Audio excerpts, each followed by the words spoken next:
Hey Frank, let's just All get right. started. Okay. Okay. I know you were born and raised in Port Arthur, Texas. Tell me a bit about your childhood and when you discovered your interest in art. From a very early age, from very early memories, I was interested wherever we went in what was on the wall more than anything else. So if we would visit my parents' friends for dinner, we were invited for dinner, I would sneak around the house and look and see what was on the wall. And my mother recognized this at a really early age, and she bought posters of famous paintings and had them framed, and that's what decorated the walls of our house. So we had a Van Gogh, we had a Rembrandt, we had a George Rouault, we had a Paul Klee, we had a Picasso. I looked at those things from maybe 7, 8 years old. And Frank, when did you discover museums? Port Arthur probably doesn't have too many museums. No, we did not have a museum anywhere. So the closest museum was Houston, the Houston Museum of Fine Arts, but I don't believe I went there until at least college age. And then you studied art in college? And then I studied art in college, and the summer before my senior year of college, I took a 2-month trip to Europe with a friend. He would go and look at the cathedrals. He became an architect. I would go to the art museums. That was the most impactful experience of my life, as it impacted me to make art more of my life at that point. And I know that you make portraits and you do them from life. And I'm curious about why it's so important for you to paint from life rather than from a photograph. Well, part of it's a habit, because I was interested in drawing people, my family, college, when I got to college friends and so forth. And it never occurred to me not to do them from life. So in the early stages of that, I was using charcoal or pencil, and I would, sketch, be with them. I wanted to be with them, so forth. So it wasn't until much later that I made the conscious decision that drawing from life or painting from life was more suited to what I wanted to do than working from photographs. And so that decision probably occurred in my late 20s. And that's when I taught myself to use oil paint. The experience of having somebody with you, like what we're doing right now, enters the painting. So in other words, you're talking, you're getting to know someone. Some of the interaction between the two becomes a kind of component of the portrait. You can't do that from a photograph. And you capture the relationship that you have with them a bit, how they're responding to you. Like, for instance, some people don't even want to look at you. Some people look down. One person I painted insisted on reading a book because he didn't want to waste his time, so to speak. Well, that part of his personality got into the painting. He's not looking at you. Other people look a little off, or what. It's a lot of information comes through that way. So when you do an oil painting, how many sittings does it require? I mean, I'm sure it varies a lot, but just say a typical oil painting. I've made them in one sitting. Right. Real fast, and you get a different quality than if you take and build up the image in the surface over a period of time. Sure. So to get the kind of level of finish that I'm most interested in, it's usually 3 sittings or 4 sittings of maybe 5 hours each sitting.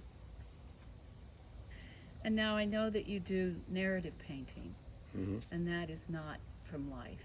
I mean, can you talk about the difference between your portrait work and the narrative paintings that you do? First narrative painting that I ever made, it was 2 figures passing each other as one's going into a building which I modeled after a post office in Port Arthur. And those 2 figures were myself, or a version of myself, going into the post office, and my father coming out of the post office, and in a way passing by each other. So narrative paintings allow me to do something that portraits don't, which is explore my own psychology. Sure. And that's what I've used it for since I began to paint in my late 20s. And you've talked about being concerned about pictorial space. Can you talk about that a little bit? As I, matured and became more aware of the history of 20th century art, and particularly mid-century on, it's very clear that space shrunk down to when you got to Frank Stella, he insisted on everything remaining just the flat application of the design of the painting, no illusion at all. So the long tradition in Western art of creating the illusion of what's called pictorial space or depth was rebelled against. I think it became, by the time I was interested in making paintings in the 1970s, really frowned on to go back to that old concept. And there weren't very many people practicing that kind of work. And it just interested me.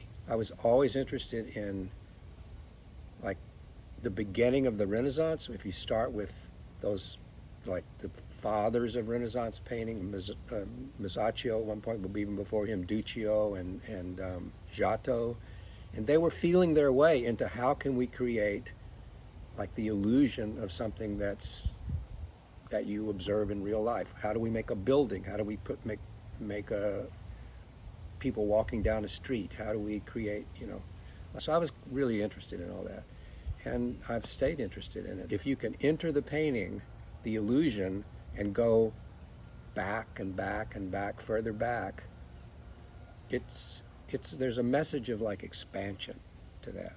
What artists have you been influenced by? The earliest one from those, posters, those exhibition posters that my mother bought and framed and hung up, I think the earliest influence was Van Gogh. Of all those ones that hung in my house, that's the one that I took with me to college and put on the wall. And maybe the next person that I've really looked at in depth and responded to was Alice Neal, which would be like the next decade of my life. And then I remember, actually, somebody gave me a book of Eva Hesse. It was a big influence, actually, even though we made work in a very different way. Her goals as an artist were inspiring to me. Her dedication was inspiring to me, and her attempt to express her own psychology was inspiring to me. And then finally, I'd say that in the last maybe 5 years, by far the artist that I've looked at the most is Edouard Manet. Number one, he was revolutionary in a very quiet way. He everybody makes a point of saying, he painted like Parisian life rather than themes of mythology or taken from historical events or, things that didn't have anything to do with the way people lived at the time that they were living it. So he was revolutionary in that way. But more than anything, I study Manet's painting touch, how his palette, his compositions, and his deftness with how he actually applies the paint. He appeals to me very much. And what would you say some of the themes that run through your paintings, how the portraits and narratives are different, and why? Well, the portraits are an attempt to capture, like, the inner life of someone, of a living person, the breath, what I would call the breath of life. And because I've had some death in my life, have been a survivor, living through important people to me who've died. Just the idea that we're alive is a theme of my work. And if I can make the painting have some life embedded in it, some illusion that there's a living soul there, that's a success for me. The narrative paintings have more to do with relationships. the fact that we're both alone and together at the same time, and in what proportion. And how are you affected by current events and kind of social trends and None at all. Yeah.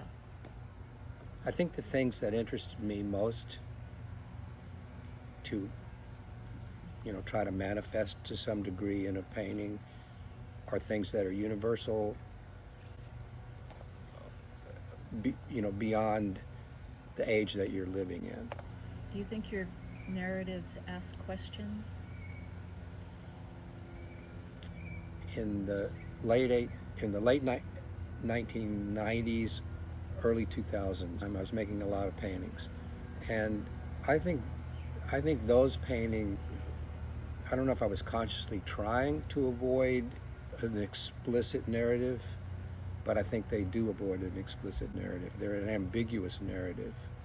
So there was a painting that I made I made it in the late 1990s, based on this gesture that my father used to do all the time. So my father would do this, and he would say the word peace to go with it. And when he would do that gesture, there was something that he didn't want to know any more about. So if you kept the car out too late and he questioned you on it or whatever, or if you screwed up in some way and he started to question you, and then he would just stop doing that and he would go peace. So that gesture, I tried to do it in the painting where it had an ambiguous meaning. It could be pushing somebody away. It wasn't all the way out here to where it pushed you away, and it wasn't a surrender back here where okay, I give up, like a Right. prisoner or something. It was somewhere in the middle of that. Yeah. And so you could Interesting. go either way. That's an example. When you invite someone to sit for a portrait, or they ask you, they would like you to do a portrait, how much do you control the situation? There's time and there's setting. So the most important one is the time. How much time will they give me? Or how much time can I get out of them? Right. And so if it's an afternoon, then that dictates that I paint a certain way. Mm-hmm. And if it's 3 5-hour sittings, then I can stretch a canvas and I'll decide on what size I want, and I'll decide where I want to paint them, and I'll decide on sometimes maybe somebody else is going to be in the painting, father, daughter, for instance, or Pet? Yeah. or married couple, for instance, or like that. So all of those things I try to decide on them ahead of time. In terms of the setting, I just want the light to be good. And I like painting with natural light. I don't paint much at night or paint much in an environment that doesn't have natural light. So one of the things that's I've always been drawn to is the fading light. I really like to paint late afternoon. Most of my longer portraits, or even if it's only a single 5-hour portrait, they'll start late morning or noon or something, and they'll go into the afternoon. But if I can arrange it so that I'm painting as the light is diminishing, even to the degree that we lose it entirely, I love that. And I finished many a portrait when I can barely see the canvas. What goes through your mind while you paint? And what's the difference between painting a portrait and a narrative? There's one thing that's in common with both of them, and that's that when you get in the flow of it, I liken it more to like an athletic endeavor. It's you're not thinking, you're just responding to what's needed to be done next. And so it's a kind of decision making that's real automatic and intuitive, and you're just going with it. And the faster that process and the more kind of uninterrupted it is and all that, the better for me. Those are in common with them. But what's different about the two activities is when I'm painting from life, it's all about observation. So do you use a thin line? Do you use a loaded larger brush? How are you going to make the next mark that you want to make? And it's just one mark after another, and then it builds up, and then you're done. Mhm. Whereas with the narrative paintings, it's some of that, but it's a lot more. You're observing the thing that you're building. You're not observing something that's out in the world. In that sense, it's more an invention and less an observation. So I'm going to invent the next thing I do rather than observe the next thing I do.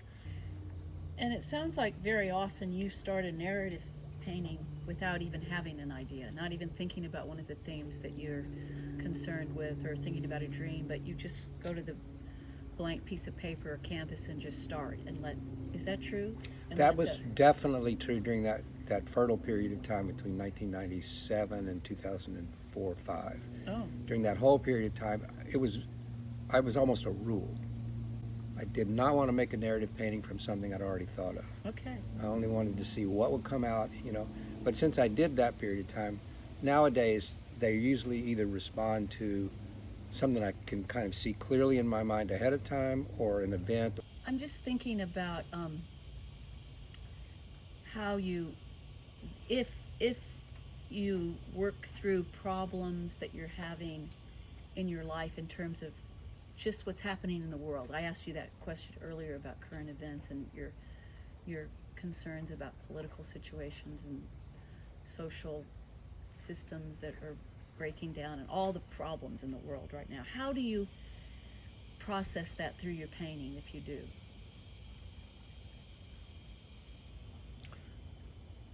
I don't think my painting process can work that way. Uh-huh.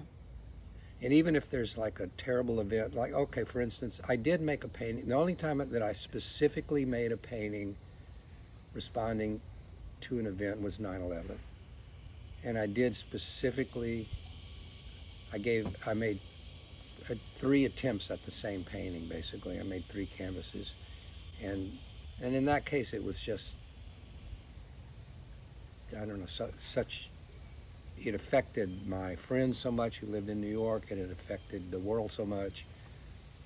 I don't know. I did make something in response to it, but can't remember another time where that's happened. And there's been a lot of, bad news.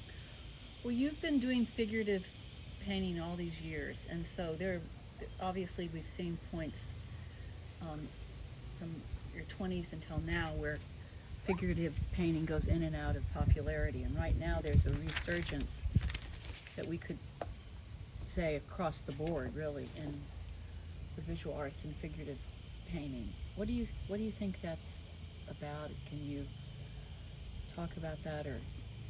I'm happy to see it, number one. I think one thing that comes to mind is I believe that the collective, at least in America, the collective consciousness about the relationship between the history of art and what gets made now has jettisoned the idea of a kind of one generation, killing their father, so Sure. in a Freudian sense, Yeah. You've got to do something that responds to what the previous generation did. So I think we've been there, done that. So that kind of thinking is now, if it exists at all, it's very academic, and the newer kind of thinking is anything goes. Maybe it's like sampling in the music business.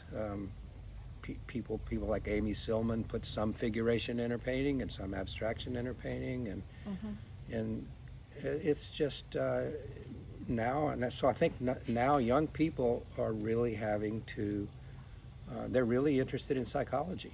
Another question I wanted to ask you about self-portraits. There's a history of figurative artists doing self-portraits, and I know that you've done many. They're not terribly important to me, but I do them, Uh-huh. and I just do them maybe sometimes to see for myself what I think I look like. I don't do them in the way, I don't think, like Rembrandt just really wanted to document his aging, but I don't really do them that much.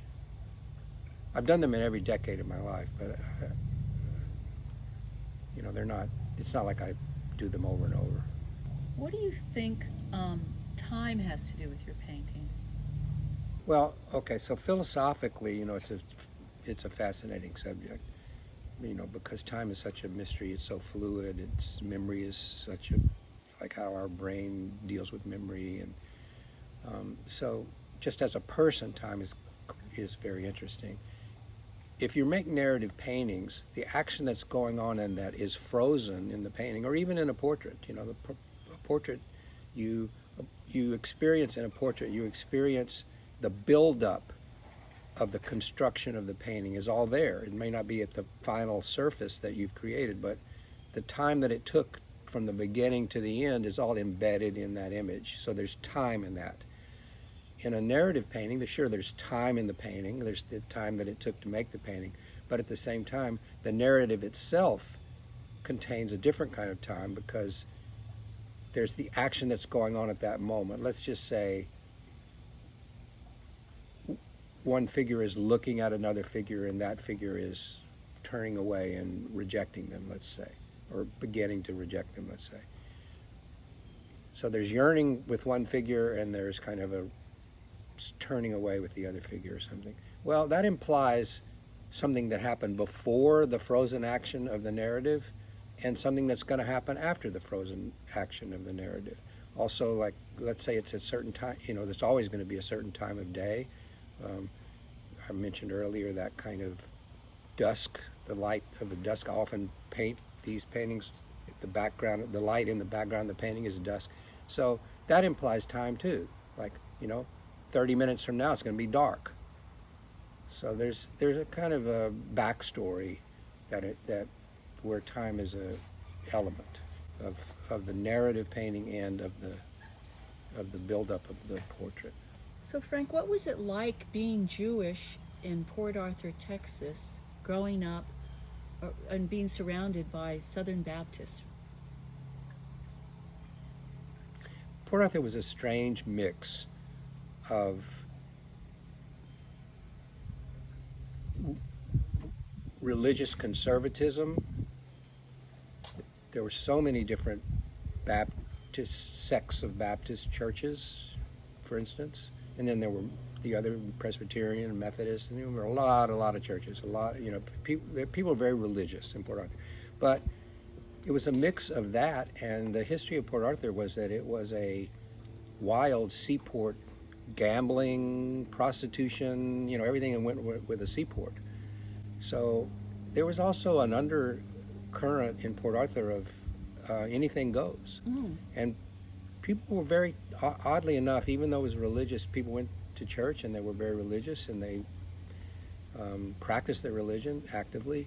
There was a lot of live and let live in Port Arthur, and I was aware of that from a very young age. Of the 65,000 souls that lived in Port Arthur, there were maybe 200 Jewish people. We had 65 families. Wow. So it was a very small, but a very tight community. So I would say this is probably true for everybody in that community, that other Jewish people were there outside of their family. That was the next ring of their social life. They socialized with other Jewish people, and they helped out each other like any community will do. So if somebody was sick, you know, another Jewish family would help them, or if somebody died, you know, that was what happened. So yeah, so the Jewish community was very important, and as a child, you know, you're going to Sunday school was very important.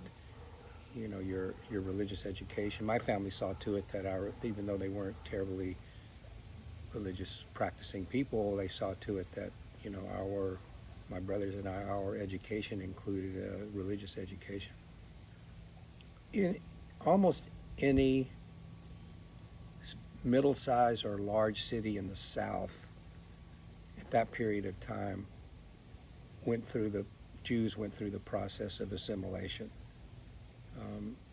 We were not the majority population wherever we were, so you really had to kind of get along. And nobody made a big issue of you being Jewish. I didn't experience any anti-Semitism. I mean, there was a tiny bit. I mean, occasionally a swastika would show up on the lawn of our temple, for instance. I mean, what was more amazing to me than anything was that a small Jewish population like that could pool their resources and afford to build a temple and afford to pay for a rabbi. I just always thought that was a kind of a small miracle. And then the other thing I would say is because you're a small community and you know each other fairly well. There were families I didn't know, but there were a lot of families that I kind of knew enough about them that I could observe, like so-and-so's a real character, or so-and-so's a real jerk, or so-and-so's a, you know, and so that feeds into my painting and to my, what I'm interested in as a painter, which is kind of people's psychology and people's personality and family relationships and all that. And so stories. So coming in, being part of a relatively small social network, allowed me to observe that. And Port Arthur in general, because as I said, it was a very freewheeling kind of place in a way, and a lot of what could be considered eccentric behavior was accepted. You could observe people's foibles and you could observe people's eccentricities pretty well. And did you know any artists? Did you have any role models? Oh, that's a great question. Yes, there was a there was a very prominent artist in Port Arthur at that time who lived in Port Arthur and who his family owned a furniture store. And so that guy was a portrait painter. And he was constantly always trying to drum up business for his, he was a society portrait painter. So he painted my mother, for instance. He painted my grandfather, for instance. He painted a lot of the more or less, somewhat affluent to a degree people in Port Arthur that could afford a portrait. And did they sit for the portrait, or were they from photographs? Sat for the portrait. Oh, they sat. So I could observe his process. That's interesting. Very early on. I could observe, he built a pedestal.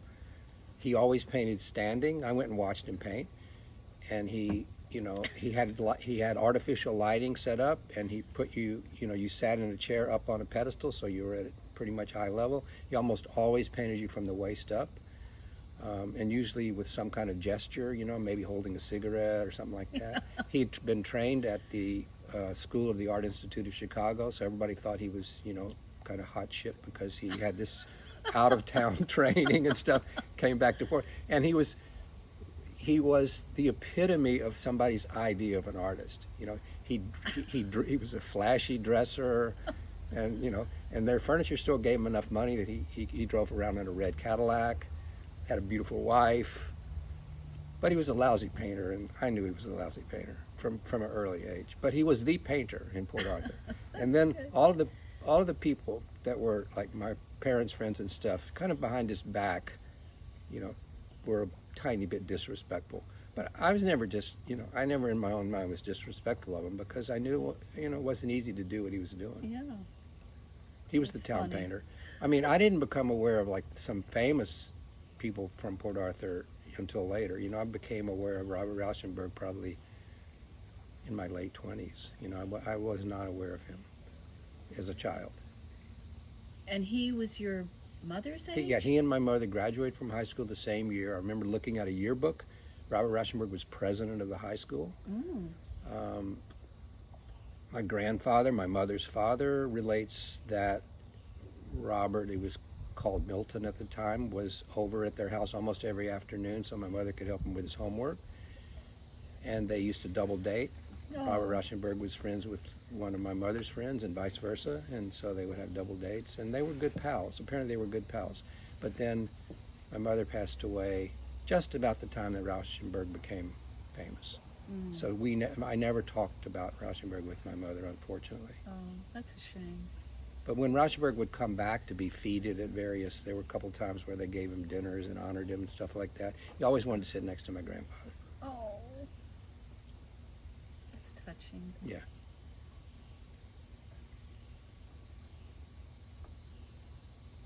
So Frank, you lived in the Bay Area for 30 years, am I right? What was the art community like there?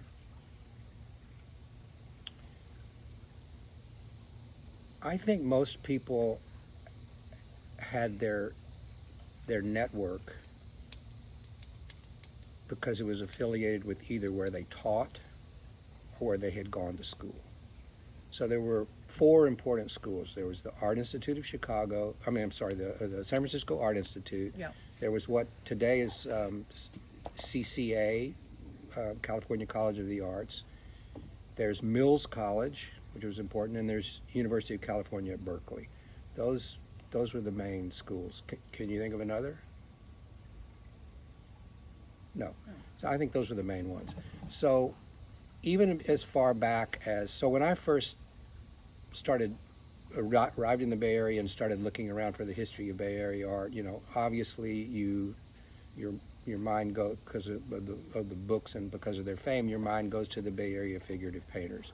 Well, those people taught at UC Berkeley. That was their group. So David Park, Elmer Bischoff, Richard Diebenkorn, and some other people kind of affiliated with them. And then there was a whole group, I discovered them, maybe 10 years after that taught at the San Francisco Art Institute. And those people were more concept-based. There were some painters. There was Sam Chikalian, who was a big abstract painter, and there were other abstract painters, but the kind of cutting-edge group at the San Francisco Art Institute were conceptual artists. So I became aware of them. And for example, who? Oh, David Ireland, Paul Freed, not Paul Freed, Howard Freed. Paul is his son. Their names are escaping me at the moment, but like the woman who's having a show right now at the New Museum, or I don't know if her show is still up. She's got 3 names. She was teaching there. Yeah. So, and there was a whole school around David Ireland. David Ireland was kind of the center of that. Tom Marioni. So I became aware of those people. But I was never a part of any of that. I was not a part of any of the schools. I never went to any of the schools. I was more or less self-taught, and I wasn't shown. People also had affiliations because they're shown by the same gallery. Right. So there was a stable in a certain gallery, and those people, like all of the San Francisco Art Institute people, were shown at Gallery Paula Angoulême, for instance. Right. The UC Berkeley people were shown at John McGruin Gallery, for instance. How about And Brown and Joan Brown taught it. Manuel Neri? Right. Well, and also there was Stephen UC DeStabler. Davis, which was not that far away, and UC Right. Davis had a very powerful pull or influence on the art that was made in the Bay Area, and gave a lot of people jobs. And then there was Sacramento State, which is where Wayne Thiebaud taught, so that's could be considered. And there were several other schools in the East Bay, down more south. There was Stanford. The faculty at Stanford had their own following and their own traditions. But none of these, probably the most powerful school, if you will, during the whole time that I lived there was, concept-based work. Mm-hmm. And I don't think people had much of a both interest in and understanding of, and what would I say, like desire to understand painting period. Mm-hmm. Painting seemed old-fashioned to a lot of people. Now, you lived in the Mission for quite a while. Mm-hmm. I'm just thinking about the history of the social, political murals of the Mission. Well, that's true, but there's also the Mission School. And the Mission School, right. Yeah, the Mission School was coming up kind of toward the end of the last decade or so that I lived there, and I always found those people quite interesting, actually. I always loved that work, right from the get-go. Yeah. So Really Margaret amazing. Kilgallen and, She was and great. yeah. And they were all kind of, their own version of pop art, really. They used both, they kind of melded together mural interest and mural technique with figuration and their own brand of figuration. Barry McGee is probably the one that sort of has gone the furthest in his career related to that, with that sad sack figure of his. And they just happened, they were called the Mission School because they all just happened to live in the Mission, I believe. But they had an impact pretty early on. They had an impact beyond San Francisco. Right.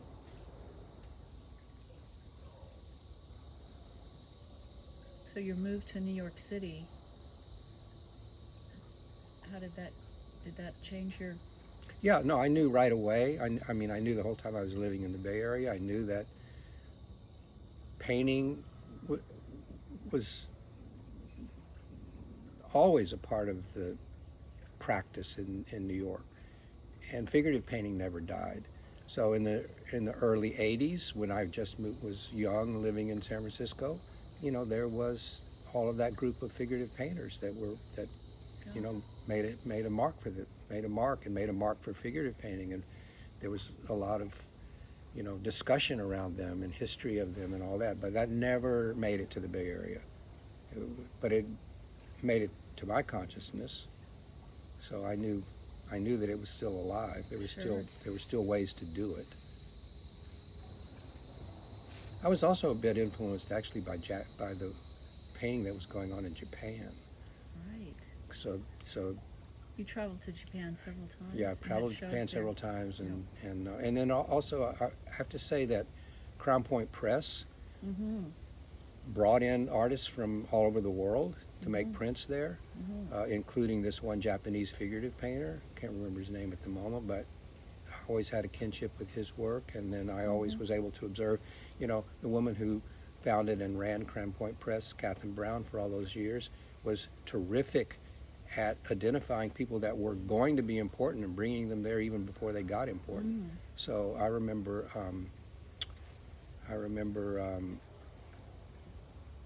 damn if I cannot think of his name right now, but a very important figurative painter she brought quite early on to make prints there. And because I was going to her husband's salon on Wednesday nights, I would meet these people.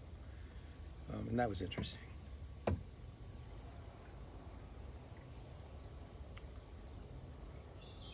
Anything you would like to add? Yeah, I think the Bay Area, for me personally, I would just final word in this discussion. I think the Bay Area was more important for me as a place to. I mean, I always think of it this way, was a place to heal myself psychologically from early wounds, and the Bay Area was fantastic for that because there were great psychologists. It was in the air. People were trying to do it. It was a tolerant and supportive environment. And I benefited from that. So my painting education kind of took a second seat in the Bay Area to just being able to live a more contented existence. And that's how I would summarize, a long period of time in the Bay Area. Is there anything you would like to say about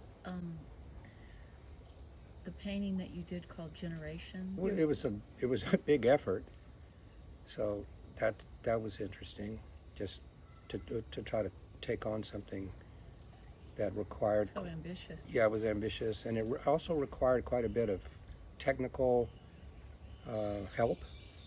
So it required a lot of engineering to understand how to create this machine that I created in order to make the portraits that then went on to the larger canvas. The concept was important. It was very important to me that it was not a series of paintings, that it was all one painting in one continuous space. And so that was fun to collaborate.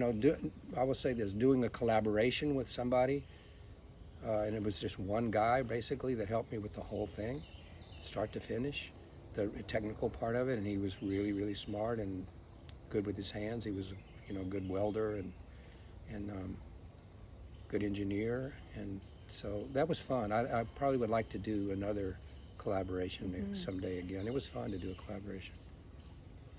And then my friends contributed to that painting as subjects. Right. It's an extraordinary piece. Yeah, it was a big group effort to do that painting.